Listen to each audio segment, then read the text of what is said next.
I'm Diana McCullum. Hey, I'm Andrew Rodney. And this is Fan vs. Fan for the Flash Supergirl crossover episode.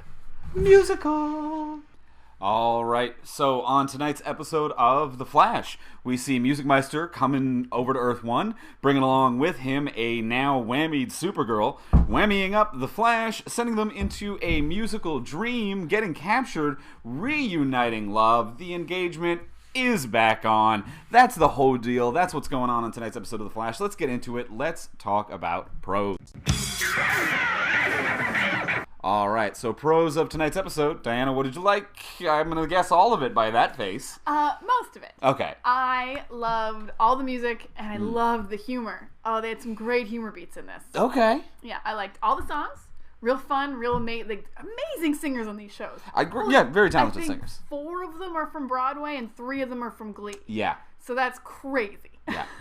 That's huge. And yeah, so all the songs, super fun, had a great time. And the humor beats, like when Joe and Stein sing this Guys and Dolls song about we love our daughter or whatever, and then just turn around and we're like, we're gonna murder everybody. That's gonna be one of my big pros for the episode. I thought it was because that, you nearly died. I don't know if I agree with you on the general humor of this episode. Mm-hmm. Something about you saying humor beats feels very inorganic as well. Well, I liked Flash, its humor beats. The Flash is supposed to be funny a lot and fails. Not fails, but isn't as fun as it used to be. Like when the show first started. Very much agree with you there. This was just a comedic episode where a lot of it landed. It was, but the one really big laugh, I don't think a lot of it landed, but the one that really landed for me was that song of being like love you, follow your love, do your thing, love, love, love, get the boys, let's do a murder. Just that quick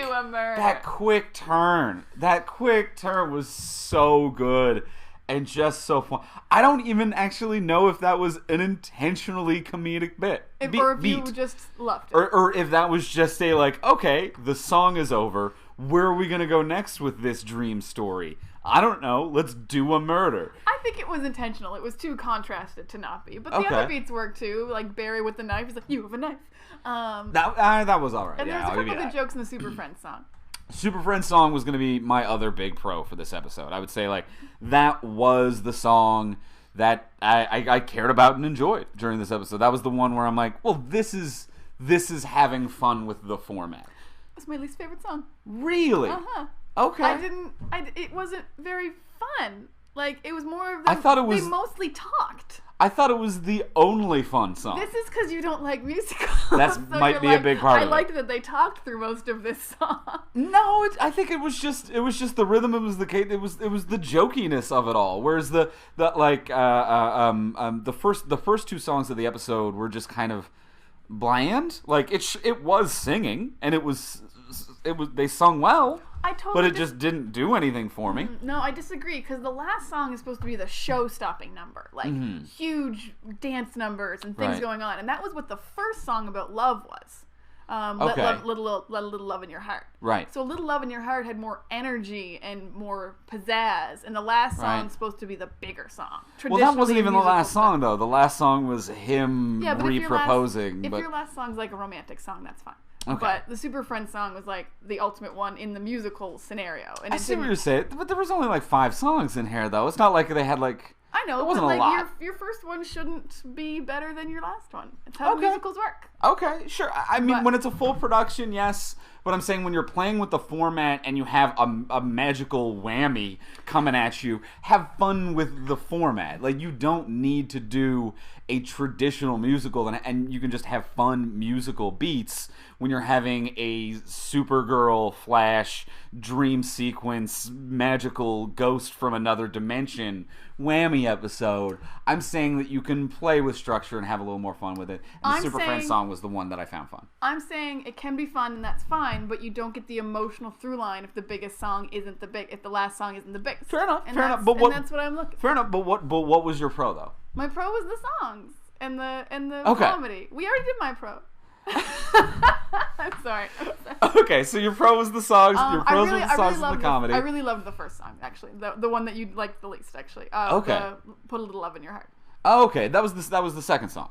I guess Moon River didn't seem to count. Okay. It's just her singing Moon Okay.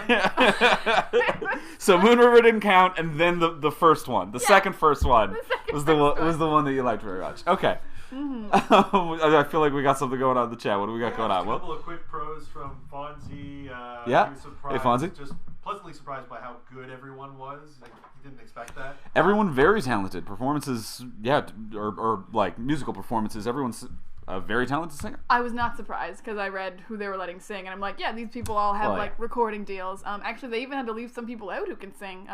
Some other Supergirl cast members are very good. They're like, we're full up on good singers. Right. Sorry about that. I'm mostly surprised that Darren Criss playing the Music Meister got like nothing to sing.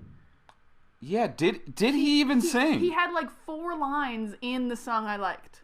Okay. Because he shared that song with John Barrowman, Cisco, and Wynn. Yeah. And that's all he sang. And did he even sing in that? Or did he just sang speak like set it a up? couple lines. Oh, okay. Because he's from Glee. He's a singer. Oh, okay. Interesting. So that was weird to me, that he didn't get a song. He's the Music Meister, and he didn't sing. Yeah, okay. Speaking of Music Meister, Dave Folmsby's asking, was the Music Meister sort of supposed to be like a weird cross between Mr. Mistipic and Batmite? Right. Is there a version for that? For the Flash? Hey, Folmsby. Yeah, I don't. It felt like this was just Mixelplick. It felt like Mixelplick. It's not, because he's from Supergirl's Dimension, and we've had a Mixelplick episode.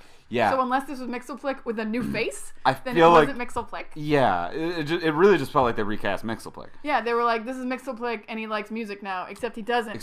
Which we'll get into that in a few minutes. Yeah, but I see what you're saying, Folmsby, and I agree with you. It came off like that. Mm-hmm. I don't think that's what they wanted to do. No, he felt but more it's like what they accidentally did. He felt more like an angel.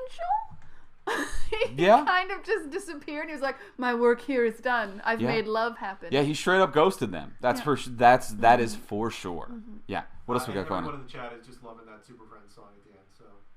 Okay, cool. Thank you, chat. No, yeah, I it was liked fun. It was playful. Wasn't big enough for the finale song. I get it. I thought it was very cute and adorable. Right. But yeah, you want it big, you want it grandiose. Hey, the tap movements, the choreography of that seemed more fun and playful than the second first number that you enjoy, where Barry and Kara just kind of react to grand theatricality. Yeah, but everyone else is doing grand theatrical things. Right. I see what you're saying. Right, but that's enough for that's enough for the pros. Then let's get into the cons. All right. So what didn't you like about tonight's episode, Anna? It all was for love. Okay. I love musicals, and I hate this theme. And right. I know, this is a Flash fan v fan, but I mostly hate it for all Supergirl reasons. Because I actually do believe Iris and Barry are in love. So, for the Flash, well, they are, though. Like, as much as we don't like them very much. That's true. We're told that this brother and sister are in love, yes. And I honestly believe within the show they are. And they've been in love for, 3 years now. Yeah. So I'm like, fine. Since they were brother and sister, yeah. But, if you watch Supergirl, these two are not in love. And this is awful. And... Kara should just be stuck in there, because they're not in love. Okay. Barry, sure, Iris can get you out of there. Right. But I really don't like this whole Music Meister just did it for love, and it didn't mean anything, and it was... I thought he just wanted to rob a bank. I think that would have been a way better ending. Yeah, and none of it really makes any sense. And if he was doing it for love, why was he stealing their powers? No one asked that question at the end. Because that was a whole subplot that Kid Flash and Martian Manhunter had to stop Music Meister because he was stealing their powers. And then later he was just like, nah, I wasn't. You guys imagined that, because that's straight up not what I did. You have them back? And also, it didn't matter that I stole them, because in your dreams you had no power anyway. True. It wasn't up to me. And at the end, when he just says, I'm trying to teach you a lesson. The lesson is love. Not a lesson. That's a word. Not a lesson. That's it's a word. Noun. It's a concept. It's a feeling. It's not a lesson. You're a terrible teacher if that is your lesson. And you know what a better lesson would have been? super friending, like how Kara and Barry were just supporting each other through their troubling times. Turn to your friends in your time of need. There we go. Turn to your friends. Roll with the punches. Love comes and goes. Your friends are going to be there forever. Maybe that's it. I don't know what it is. But it's not love. Yeah, it's not love. And one word's not a lesson. And it's also, don't just forgive a guy who used to own slaves because you had a dream. Yeah. Watch Supergirl. And also, why is he Music Meister? Because he, as they emphasize twice, they make a point to remind you, audience, that the villain, whose name includes the word music, does not predominantly sing in this episode and is not predominantly fond of music. But tolerates music, definitely doesn't disdain music. Cool. But he's like, hey, Barry and Supergirl, you are now in a movie illusion, and it could have been a war movie or anything, but you two like musicals. Sure, so you're Movie Meister. He's the Movie Meister. You're the Movie Meister. Which might explain why he only sings about 4 lines. Yeah. Because he's just like, I'm familiar with singing, gotta go. And then that's all he does. I'll leave this to the gay dad. I see that you're in a musical. Time to leave. Like, that's his only thing. I'm stealing your powers. Forget about it. Like, that's his only role. It's as irrelevant. The Movie Meister. He's just straight up the Movie Meister. He is the Movie Meister. It's probably why they couldn't get Neil Patrick Harris to do it. Yeah, not enough singing for that role. Meister. Yeah, you would have to emphasize the music. So that's going to be one of my big cons, the fact that he is the Movie Meister, and is not at all the character that he is named after or portraying in any regard whatsoever. And I think one of my other big cons is, so we're just going to act like Whammy is a thing now, huh? Oh my god, you have to get over it. We're just acting like Whammy is a thing? People say whammy. People do not. No. I hear it once a year. One person might say whammy. That's exactly the right amount. I'm not saying it's never existed as a word. I'm saying one person once a year in your friend group has said whammy. Joe, at the end of the episode, real life Joe shows up and like, oh, so you got whammied, huh? I'm like, who told him the word we're all using? I feel like it comes up more often when you're a superhero. You get whammied all the time. You get whammied all the time. Give me one other instance of Barry being whammied. Is it a punch? Rainbow Raider, who controls your emotions. Okay, so probably whammied. So what is getting whammied? Getting whammied is when you get hit with something. So just anytime you get hit with something, you're whammied. Yeah, like if a wave hits you, you got whammied by a wave. Just a windy day, I'm like, oh, that air sure does whammy me today. No, that's not right. No. This is why it's not going to catch on. You wouldn't survive in the Flash universe, and I'd be fine. Fair enough. Movie Meister and whammy. Those are my 2 big cons for this episode. That and the fact that, I don't know... carry on. I don't know why, but Candace Patton was able to, as Iris, was able to give a better performance on her second proposal reaction than on her proposal reaction 2 episodes ago. But like this, like huge tears, emotional moment, being like, "Oh my God, I can't believe you're proposing." I'm like, you can super believe he's proposing because he already did it, and you cried. And you said yes, and you wore the ring, and then you argued about it, and then you gave the ring back. And now he's just doing it in song, which is nice, but... You really glazed over the fact that he did it in song. I'm saying you give that... That's a tear-jerking moment. If it's that first proposal. No, I mean, she might have even just cried with no proposal. He just sang a beautiful song to her. That's a beautiful moment. Maybe. But you just don't hear a lot of stories of people being like, yeah. The first proposal attempt didn't take. But let me tell you about that breathtaking second proposal heat. I do have to drop one more con super quick. I know we're going a little over. But that musical had an awful plot. What was the plot of that musical? 2 singers have to make 2 mobs stop being at war, but they get shot at the end? They were going for a Capulet and a Montague thing, and then just like everybody just dies. Except the Romeo and Juliet, who were supposed to die. Yeah, they were just... Because they're alive. They were just off doing their thing. Yeah, Manel and... Honeymoon. Iris lived. Just having a good time. That bothered me. I'm like, the plot of this musical is awful. It's all over the place. What do we got going on in the chat room? Lindsay, 1980, with a point very much to that. She was really confused why Barry and Kara would just like run into the crossfire of a gunfight. I think at some point you just forget. That you don't have powers? Yeah. Yeah, you're just like, we usually do this and we're fine. It's not bulletproof. Yeah, but he's usually just like, look at that bullet go. You know, just walking, just moving past him slowly. You know? And also, knowing Barry, not Barry especially, he's kind of guy who'd be like, this guy looks like Joe, so I have to save his life and jump in front of bullets for him. Yeah, Barry doesn't understand lookalikes real good. No, Barry's not good at that. That's been a real running theme, I think, of The Flash, is that Barry does not understand people who look like the people that he originally knew. So I get why he did do it. I don't support it, but yeah, kind of a foolhardy move on both of their parts. They done flubbed for a second, and they flubbed bad. What else we got going on? People kind of disappointed by the lack of songs. I guess they wanted more songs, so that's Sure. probably a good sign. Yeah. And also wanted more songs. Yeah, a greater range of songs would have been good. They really only had a handful, and it was, I mean, they hit the touching stones of here are a couple of very traditional musical beats, but yeah, at the half-hour mark, there'd only been one real song, since I'm not counting Moon River. Sure. Since I don't count, she just stood there and sang it. You need choreography and new material. Okay. Yeah, there was very few songs. I totally agree. When I considered the Buffy musical episode was 80% singing, and I was kind of hoping this would be on par with that. Right. This was very low on songs. I was expecting just a straight up 100% singing episode. Especially considering only one song was new. Yeah. The other ones were just remixes of already existing songs. I wouldn't even care if it was that, but I was expecting 100% singing. That's what I mean. It should be more songs if they're not new. Right. If they're not new, just play popular chuck 'em music. out Just there. make it a Glee episode. Just go to town. And people generally wanting more of Darren Criss in the episode. Right?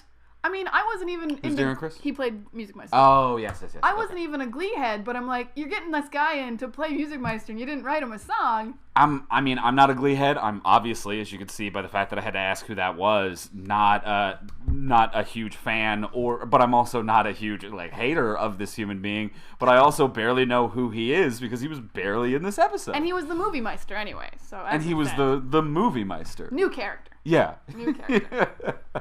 Yeah, he was the Movie Meister. Should we go with the Easter eggs? That's enough for the cons. Let's move on. Let's bring down Easter eggs. All right, Easter eggs on tonight's episode. What did you find? All right, so first off, as we just said, Glee. So there were 3 Glee members in this episode. Just a fun little Easter egg for you guys. Darren Criss, who plays Music Meister, was on Glee, and then Melissa Benoist and Grant Gustin, both Glee people. So just a Glee trio as we begin. The Glee triage. The Glee trio. The Glee triage, as we know it in the biz. That's what I call it. All right. In the background of the first scene that Kara and Barry have together, there is a poster for Thurston the Magician. So Ken Thurston is a comic book character called the Invisible Hood. And he does little invisible acts. Okay. Yeah, crazy little background Easter egg there. Thurston the Magician. Yeah. It's like we need some water. That sounds like something that you shouldn't be able to Google search with safe search on. You know what I mean? It's spelled with a U. Okay. Oh, okay. Not like THRIST. Yeah. I was thinking of Thurston the Magician. And I'm like, do not Google that, kids. Ken Thurston is Ken his Thurston. name. Okay. All right. But like a real name. Yeah. The Invisible Hood. Yeah. When Manel first arrives with Kara, she's unconscious and in her suit and very splayed out. And this is most likely an homage to the cover of Crisis of Infinite Earths. Very, very famous cover, where Superman is holding a dead Supergirl and just screaming. Manel should have probably been screaming, but what are you gonna do? Yeah, I don't think he thought that she was dead. No, she's only unconscious. Yeah. As we've established, everyone obviously knows what whammying is. He was only whammied. Manel wasn't screaming because he was just like, "Hey, nobody worry, she got whammied." And Cisco's like, "Oh yeah, another whammy case." And I don't know if it came up in this episode. So if you don't watch Supergirl, Manel actually has superpowers and is pretty on par with Supergirl, except he can't fly. So he's like Superman in a way. Yeah, that did not come up at all, he huh? didn't fight anyone, did he? No. I forgot about that. No. He didn't even move at a brisk pace to bring her in. He loves her so much. He really walked her gingerly over to that table. That guy owned slaves. He's a complicated, terrible character. Man. And then the last one I'm going to go with, I think you guys all know this, but the Super Friends song is an homage to the old cartoon show, Super Friends. I don't know why they never called that show Justice League, but it was a great, do you think it was 60s that Super Friends was on? Sure. I'm going to say yes. No, it was probably early 70s because they got Adam West and Burt Ward to do the voices. There you go. And their live action show was already done. Yeah. So Super Friends was the old Justice League cartoon. It had all the Justice League, but they weren't allowed to actually punch anybody, so they only ever chased the villains. It was pretty great. It's a pretty great show. Yeah. It was as fun as that song was. And that song was a lot of fun. It was a lot of fun. Yeah, it would have been it would have been nice to get like some other kind of like fun throwback. If you're doing like a musical all dream episode, to be like, meanwhile at the Tower of Justice, you could do anything. Like you could do like cheesy interstitials, whatever you want in that scenario. Yeah, 20s mob things. I was confused of why they went with this as the theme. Yeah, because they had all the potential in the world to do whatever they want in a dream scenario. And I'm like, I would take a musical episode just set in a dream in Star Labs. Like, you can do fun stuff there. I don't know why we needed to, like, buy all this extra set when we could have just written some more songs. Yeah. Yeah, and that was the thing, too. It wasn't just, like, one set that they were recycling. Every scene had a distinct and individual set, which seems really wasteful for something unambitious. Not that a musical episode isn't ambitious, but these set pieces were not necessarily ambitious. Whether it's the street side gunfight that kills everyone, or the club that we have two kind of back-to-back musical numbers in, and the several new apartments that they set up for this, it just felt really... Yeah, really grand and expensive for something unambitious. Yeah, for something set in the past that you're not like, wow. Yeah. Like, spend that money on some dancers. Spend that money. Where were the dancers? Or spend that money on flat out just having more fun. Like I was saying earlier, how I would have liked to have seen just more fun in this episode, because when you have the infinite potential of a dream sequence of two superheroes doing a musical, you could have done anything. If you're gonna create entirely new sets, change the type of musical scene to scene. Ooh. How funny would it have been if they go into the next room and it's a different musical? Maybe it's straight up a parody of an episode of Glee. Like, they could go from a mob movie to Rent to Glee. They could have homaged so many different styles of musical and done a little bit more with it and had a lot more fun in the way. That actually would have made a lot of sense, too, because we open with Barry watching Singing in the Rain, which is a movie made up of songs that purposely aren't connected. Mm-hmm. Like, this movie, Singing in the Rain, was made because they had all these songs that they needed to, like, get used into a movie, so they shoved them all in. They're not connected. They don't make any sense. Right. So this episode kind of should have been that, but wasn't, because we opened on Singing in the Rain. Yeah. And it would have been a lot of fun to have a series of disjointed, but... It would have been fun. Yeah. They would have been so much more confused and baffled. And you could have done homages to the history of what those individual performers' background was. Oh, yeah. You know, you could have had Jesse L. Martin do, like, a Rent-type scenario. Jamie Jordan could have done Newsies. Would have been great. But let's move it on over to the chat room. What do we got going on? Comment, Fonzie the Capybara, asking if Ken Thurston is related to Ash Dustin. Dustin the Dustin Man. They are worst enemies. Mm-hmm. Let me tell you. They're fighting over who gets that comma. What do you think Thurston's origin story is? Too much Dustin went in there. Now he's Thurston. It's just terrible enemies. Terrible enemies. Great callback. Yeah. Great callback. And people loving the musical proposal at the end. They just thought it was... Yeah. And actually, that's very romantic and beautiful. It's way better than the first one. I'll give it to Iris. I mean, it's definitely better than the first one. I'm not saying it's a random day and you got a ring. Yeah, it isn't. It certainly isn't unromantic. It's definitely better than the first one. But when you've only been broken up for a single episode, it really removes some of the power of that. Like, it doesn't really mean anything to me because you were broken up for an episode. We literally got one scene where Barry no longer lives at that apartment. One scene. They were engaged. They broke up. We have a single scene where he watched a movie at his friend's house, and they're engaged again. So that proposal really doesn't mean a lot because the breakup didn't mean anything. The breakup just felt like ooh, what an enticing way to end an episode. Who cares? We're just going to erase this as quick as possible. I get what you're saying, that structure-wise, it's not very beautiful. I think if you just take that scene on its own, not knowing anything around it, you're like, what a beautiful proposal. I get it. So yeah. I think that's where we're going. Yeah, singing's great. Singing's romantic as hell. Remember that. Our producer Will just quietly gives me a thumbs up like, you listen to the woman. All right, well, I think that's everything for tonight on Fan v Fan for The Flash. As always, thank you so much for being part of the live chat. We love hearing from you guys. We love interacting with you during the show. Be sure to come back every single week, join in on the live chat as well. And in order to get the notifications about the live stream when it comes up and for everything Dork Shelf, subscribe to Dork Shelf below. And make sure you follow Dork Shelf on Twitter. We live tweet The Flash every single week. Then you can find them on the Twitter accounts at Dork Shelf. You can find us at FromSuperheroes.com. That's where we're at. And you can find us here next week. Yeah, I'm Andrew Rodney. I'm Diana McCullough. Bye. Kicked him out.